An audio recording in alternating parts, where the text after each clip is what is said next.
Hey everybody, this is Charles, and today I'm going to show you a workflow plugin that I created called Buffer Booster. Real quick poll, who out there likes math? Anybody? Okay, everybody with your hands up, put them down because you're liars. Nobody likes math, which is why I created this plugin, Buffer Booster. And what it does is quite magical. Let's take a look. So a lot of people will go into a project and they have a ton of objects, or some objects, or one object, or 50, or whatever random number of objects, and they need object buffers on them to take in the After Effects or Final Cut or whatever to do your compositing, which is why I made this, because I had a project I can't show you where I had like 60 something objects where I had to have buffers on them just to do the crappy compositing that we needed to do, and it took forever, and I hated it. Oh, math, bad. So I think, and there's got to be a better way. Cinema should handle this an easier way. There should be a better way to do this. So the old way of doing it: right-click, Cinema 4D tags, compositing tag. Go to the compositing tag, turn on your object buffer. Go to the next one, repeat, or control copy, whatever. You still have to go in. You have to remember to change the IDs of each one.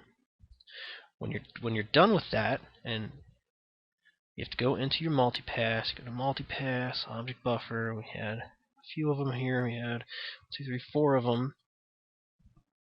Show my bad math. Can't count to 4.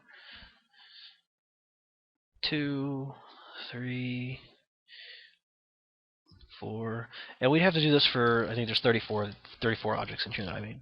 So that takes quite a while to do. Once you get down to, say, in your teens and your 20s and your 30s, you're going to forget. You got to start writing stuff down. You need a pen and paper, and that's just dumb. So let's delete all this stuff out of here. Let's delete these. So you come to work. Here's this scene. I need object buffers on all of these objects here, but not this one and this one and this one and this one and this one.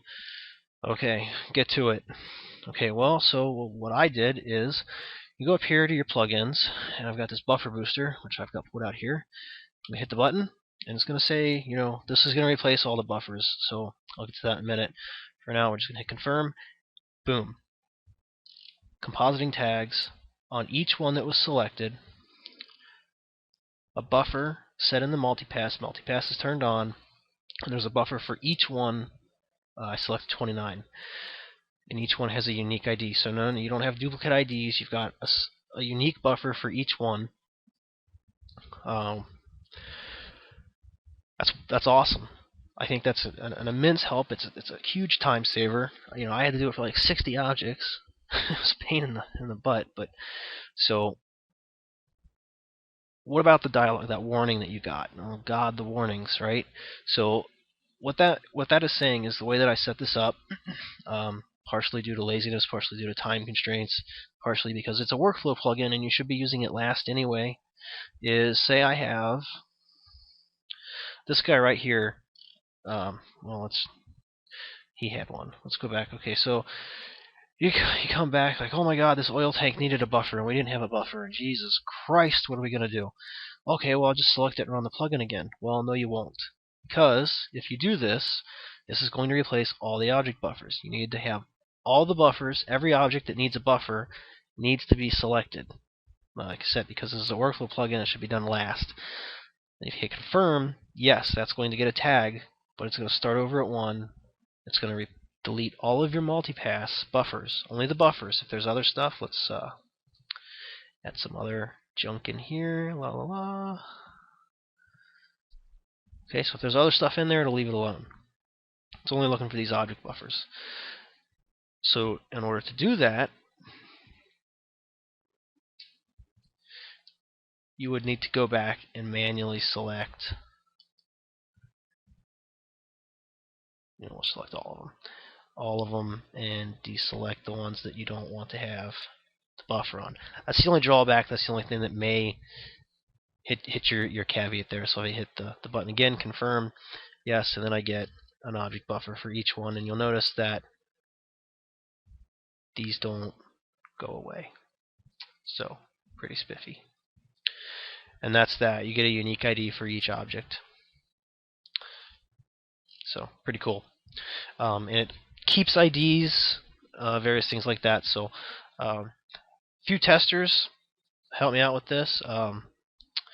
So a big thanks to everybody that helped with this. And then if you have any questions or problems with it, shoot me an email. Contact me through the site, Twitter. Raging Claw is the best way to get a hold of me. That's the fastest mode of communication here. Yeah, I hope you enjoy the plugin. I hope it has its uses for you. And by all means, if you find a flaw, let me know so that I can work it out.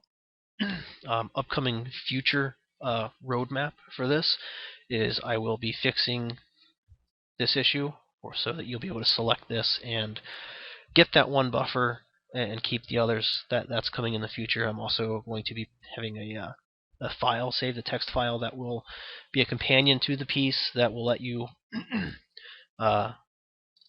just basically hit the button. It's going to save a text file of all the objects with their buffer IDs. So it would say oil tank 3 with an ID of 3, and oil tank 1 has an ID of 12, and disk has an ID of 18. So it'll take the name and print out a file with the name and the buffer ID. So if you do have a lot of buffers like this, or in my case 60, trying to go back and find out, oh, what the hell buffer was that? What object was that? Since you can't name them, there's no way I can get around that. But this way you'll have a reference to go back to without having to write it down and do all that junk. So again, that's coming up in the future. No specific timelines, but it is coming. And again, if you have any questions, just let me know. And I hope you enjoy the plugin and find it useful. And by all means, let me know if you find it useful. I would really enjoy knowing that it's helped some people out. So enjoy.